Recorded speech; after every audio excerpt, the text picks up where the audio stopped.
Je te recommande devant Dieu qui donne la vie à toutes choses et devant Jésus-Christ qui fit une belle confession devant Ponce Pilate, de garder le commandement et de vivre sans tâche, sans reproche, jusqu'à l'apparition de notre Seigneur Jésus-Christ, que manifestera en son temps le bienheureux et le seul souverain, le roi des rois et le seigneur des seigneurs, qui seul possède l'immortalité. Il n'y a pas deux immortels.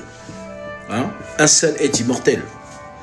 Voilà. Donc, il n'y a pas de trinité ici, il n'y a pas de trois dieux en un, il n'y a qu'un seul Dieu qui se manifeste en trois dispensations.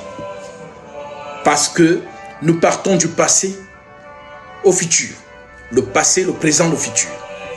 Donc, il est le même hier, aujourd'hui et éternellement. Donc, celui qui agit dans le passé, c'est celui qui agit dans le présent et c'est celui qui agira dans le futur. Voilà donc pourquoi on peut parler du Père, Fils, Saint-Esprit. Donc, ce n'est pas trois personnes en une seule, c'est une seule personne qui transcendance trois fois.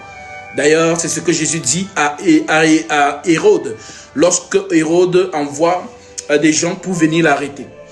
Et justement, Jésus répond, allez dire à ce renard, voici je chasse les démons et je fais des guérisons. Aujourd'hui et demain, et le troisième jour, j'aurai fini. Ah, mon maître. Mon maître. Donc, vous voyez qu'il a parlé en trois temporalités. Allez dire à ce renard que je chasse les démons. Je suis en train de travailler. Je chasse les démons. Je fais des guérisons. Aujourd'hui et demain.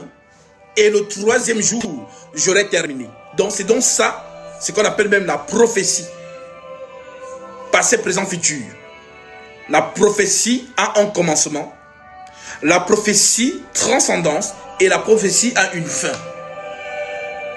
C'est donc ce qu'on peut appeler alpha, oméga. Commencement et fin.